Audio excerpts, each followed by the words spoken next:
Hello friends, and welcome to another episode of the Urban Homesteading channel with Professor DIY, me, Mrs. DIY, ahead of me, and Elpida behind the camera.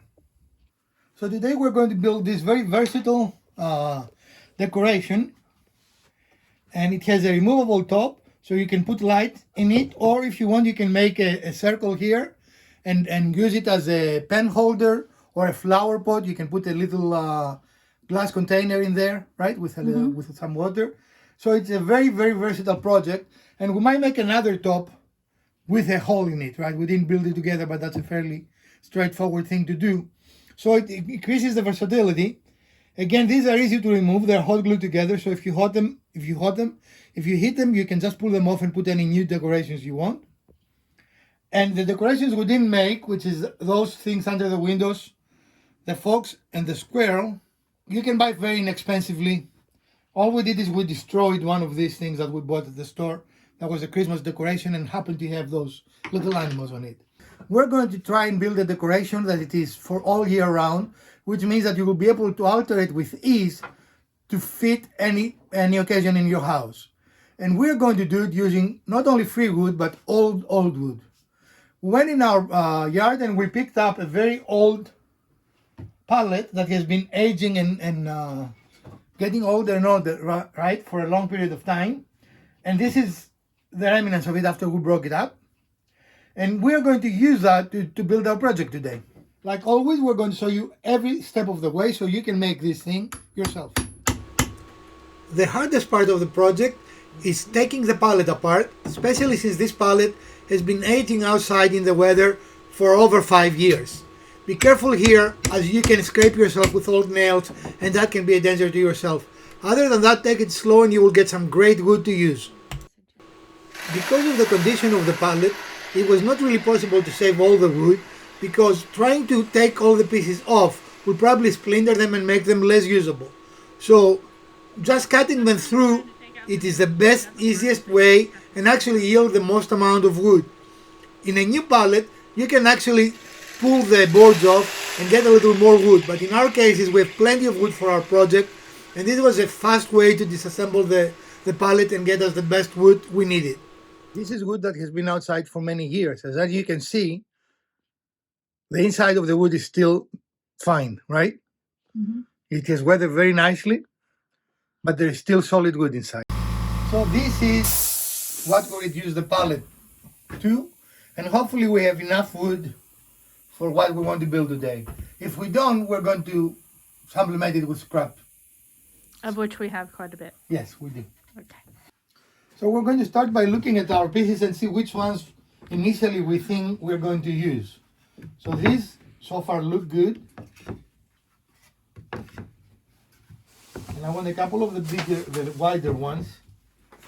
So I think here we have some good wood, right? I'm not sure we can use this for anything. So we might take that outside. It says it is full of nails. Okay. All right, now we're going to start the design process. Unlike what you see here, do not use a miter saw without its guard. It is very dangerous. Do not do what we do here. This is not a good idea. Trimming off the pieces that are so damaged we can't use them. And there's some rot on the end, but the majority of the piece is still good. The miter saw is the best tool to do these cuts because you can see exactly what you're doing and have a great control over your cut. This is probably the most damaged one. It's got a big split up the middle or down the one side. How far up do you want me to cut this one? Just get rid of the hole. When you cut a piece of wood in a miter saw that is split like this one, the smaller piece is very liable to move away and potentially hit you. So be very careful. This can be a dangerous cut. So we've got one that has a split in it, and it's a pretty significant one, but we still want to be able to utilize this board because it has a lot of character. And this is already, still a little bit of chaotic because we have not even started building. This scrap piece of 2x4 is the key to our build today. We make sure to dry fit it and we mark where we need to cut it, as the whole assembly depends on this. The front, the back, and the two sides are attached to this piece and provide all the support needed for the build. So this is the most important part of the whole process. However, you can do it different way. We chose this as the simplest, easiest way and most beginner-friendly way to build this specific project, and does not need any measuring. We don't even really know the dimensions of our project. What I'm pointing out here is the old style of bearing that generates very interesting flame effect, spark effect, not flame. It is not alarming. This is how this saw is designed, and it does not represent a problem or a danger.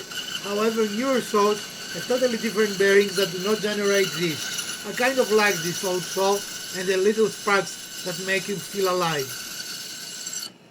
So we eyeball an angle. We didn't calculate anything because, this is our channel. We don't calculate things.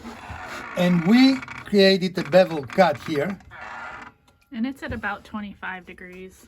Right. But kind of see it back there. Not that it really matters, but that's about what we put up. Because we want the front and the back to be different sizes. We want the back to be taller, so the roof tilts, right? Angles. Mm-hmm. Now, when you do this, you cut your front and bottom piece, front and back pieces. I don't know where the bottom, and then using the same angle, you cut the sides. You can see it's the same angle, right? Mm-hmm. Nothing really strange there. And then we are going to lift it and cut the last piece flush. Lift it as in we're going to put it back at a 90 degree here, 90 degree on the table. And then those two pieces that are the side pieces. Oh, this is what we're cutting. Yeah. Right. The side I almost pieces. made a mistake. The side pieces that have the one end at the same angle, they are different lengths here. So we're going to make them the same same length. length. Them flush, yeah. Because those pieces have to be the same length. The front back are different lengths.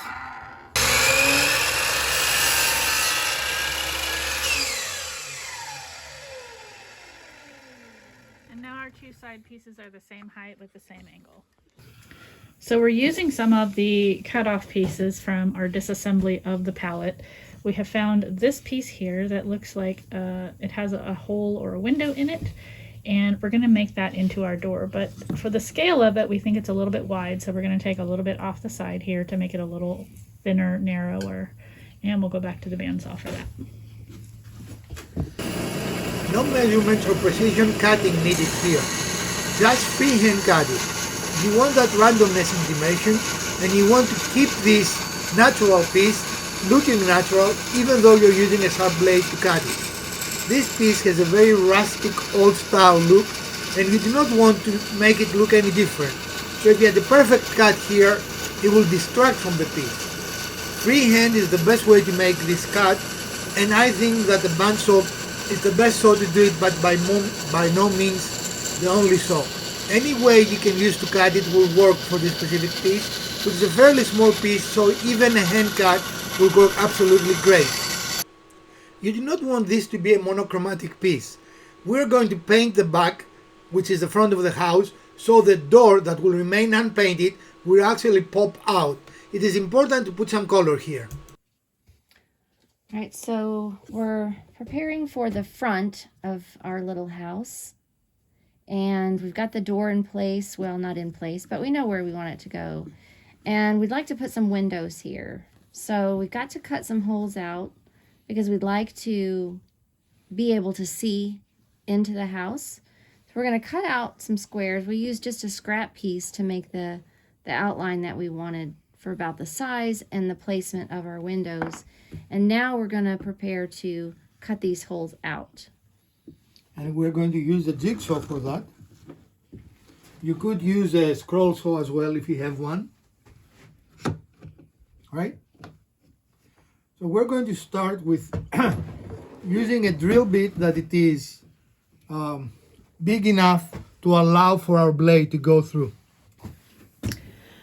Okay, so we switched out the drill bit to a larger one to accommodate this, to allow the blade to pass through.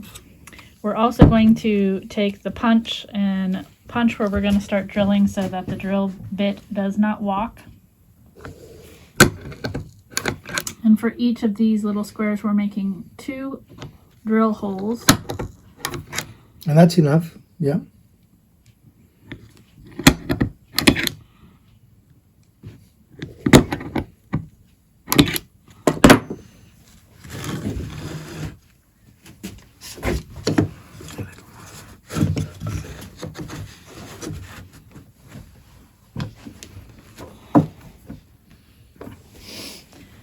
Okay.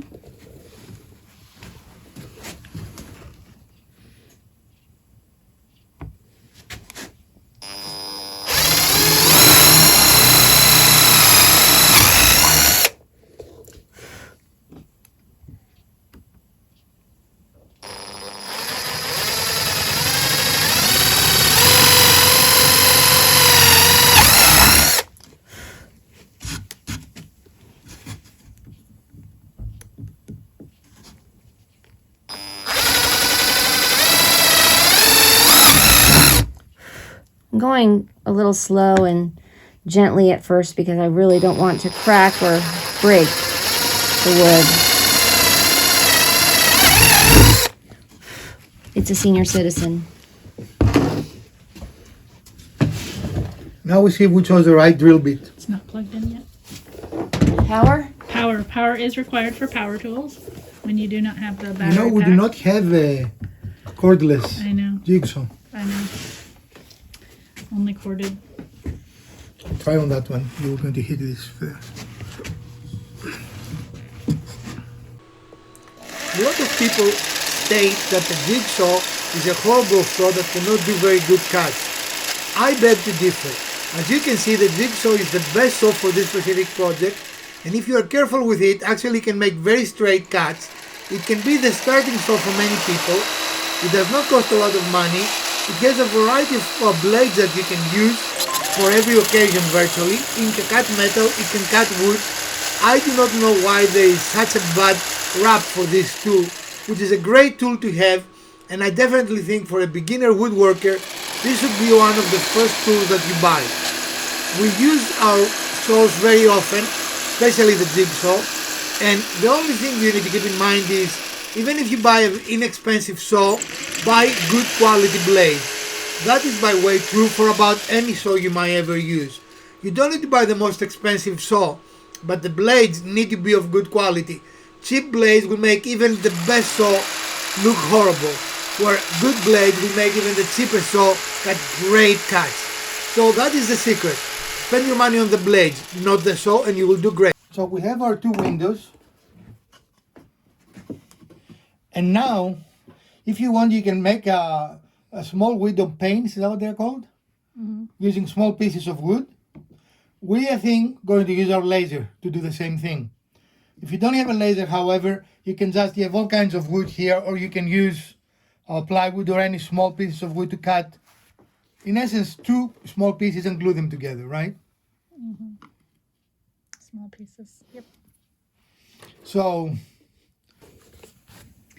just to show you how you could do this a different way if you don't have a laser is to take one of your scrap pieces, cut that in half really to make 2 very small pieces, and then cut it to length, and then it can go inside your window frame. and we're not going to do that, But you could do it's that. an option you It's can just do. an option.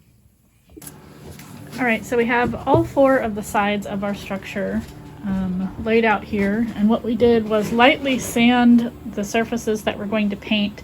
And the reason we did that is just because this has been outside. It's got some loose bits and pieces, it's got dirt, it's got who knows what on there, and we want our paint to be able to adhere to the surfaces. And so now we have them laid out. Gonna blow them a little bit too. Compressed air before painting is a great way to make sure that the paint will look its best, because the compressed air will remove any pieces of left behind by the sanding without scratching the surface at all. And you saw on camera there how much dirt there still was in there, so that's a good idea too. And we're gonna experiment a little bit with some color and come back and show you what we're thinking of doing. So we're thinking a really pale turquoisey greeny tint, and what we did was take some of this Laguna and mix it with some white. And we are not sponsored by Apple Barrel or any other paint company here. But these are the paints we're using. And again, we're just trying to make sure that we are mixing enough color so that we have a consistent color throughout all 4 of these pieces. We're thinking that they're probably going to soak up quite a bit of paint. I just want to get the color right from the beginning. That almost looks like mint toothpaste. Uh-huh. Should we put a little of this one in? Something, yeah. This one's not been used. Which one do you think, green or blue? That'll make it darker. I don't know. I just don't want to go too green, maybe. Just a little. Yeah. See what that does. And also, this means you're getting a custom color. You'll probably never be able to replicate, and no one else will either.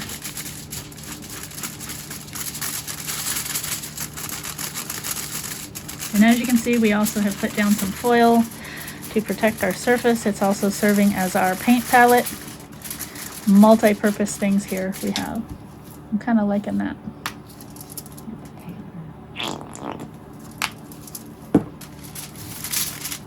Ooh, there's some white on our piece over there. It'll be covered up. So we finished blending our palette here of paints and getting started with painting the actual wooden pieces, the sides for our house. And you may be asking, why are we painting these all down and not as an assembled piece? And that is because we're going to have those window frames in here, and it's probably going to be easier to attach them without the house being assembled, so that we're not like sticking our hand down in the thing and potentially putting pressure on any joints. And so are we wanting full coverage on this, or we want to kind of have it? Yeah, I think it doesn't have to be full coverage. It can look like a very old house. Weathered? Yeah, very weathered. Yeah. Just want to look like it at least was painted at some point, right? Okay. Yep. So we made little windows paints on our laser. We're going to cut the general shape in our bandsaw, and then we're going to attach it to our house. At this point, you might be wondering why we didn't finish all this cutting on our laser. And the answer is very simple. Our laser is an older model with 1.5 watts of optic power. We have bought a new module that upgrades it to 5, but I have not installed it yet. So this is a much faster way, and the only reason why we did it. We could cut it on the laser, but it would have taken us quite longer than simply using our bandsaw to do the same operation. We're cutting them oversized, so any imperfections of the window will be hidden, and we will not have to worry about the final result. So, as you can see, we use any equipment that we have to give us the best outcome possible. You want to cut them at the same time? No. So we're just going to glue the windows and try to center them to the best of our ability, and that should make a very nice detail. And again, these are being glued on the inside of that front panel, and then you will see the window frames as we put the piece together. And we already saw you an alternative way to make it if you don't have a laser. So we're going to use brad nails to connect the pieces to our base.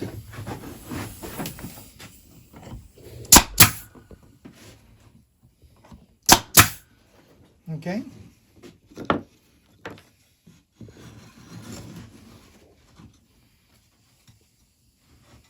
Of course, here you can use screws.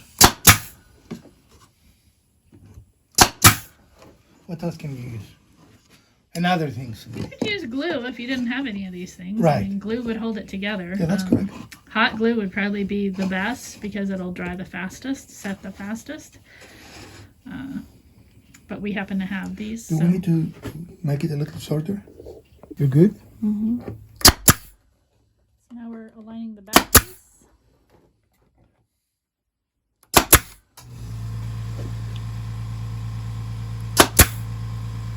Should I put another one, or do you think those are good?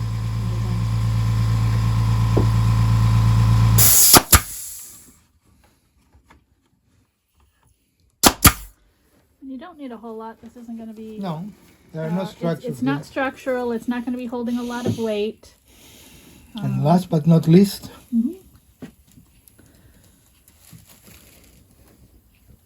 we did not calculate the width of our walls, so the little pieces of window would have made a very horrible fit. So quickly we trimmed them so our fit would be perfect. So mistakes were made, but as always we saw them the mistakes, the good, the bad, and the ugly. There are those that say that the multi-tool does not belong in the wood shop. I am not among those people.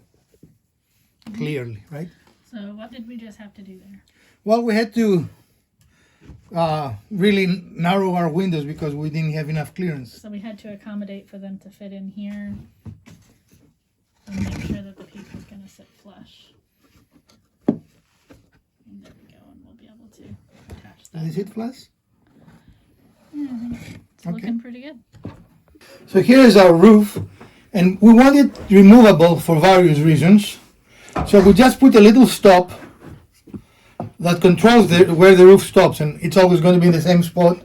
Nothing is structural here, and if you didn't want removable, you could attach it with a hinge or something, right? And then it could hinge up or down.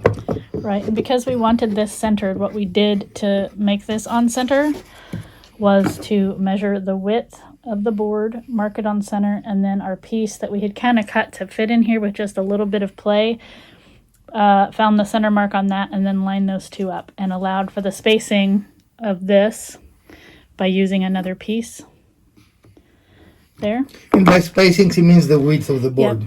Yep, we had to allow for the space of the width of the board, and then when you put it on there, that automatically centers it on your piece. So our next step is completing the front, shutters and doors. Right. Because that's why we should have painted afterwards, because now there is paint on it. Okay, go. So this is our very rustic door that was an offcut of one of these pieces. We're using hot glue.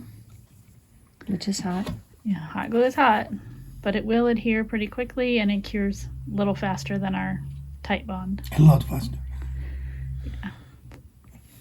And again, this is not a structural element, so it'll just stay on the front and be all right. And then we've got the shutters that we cut earlier.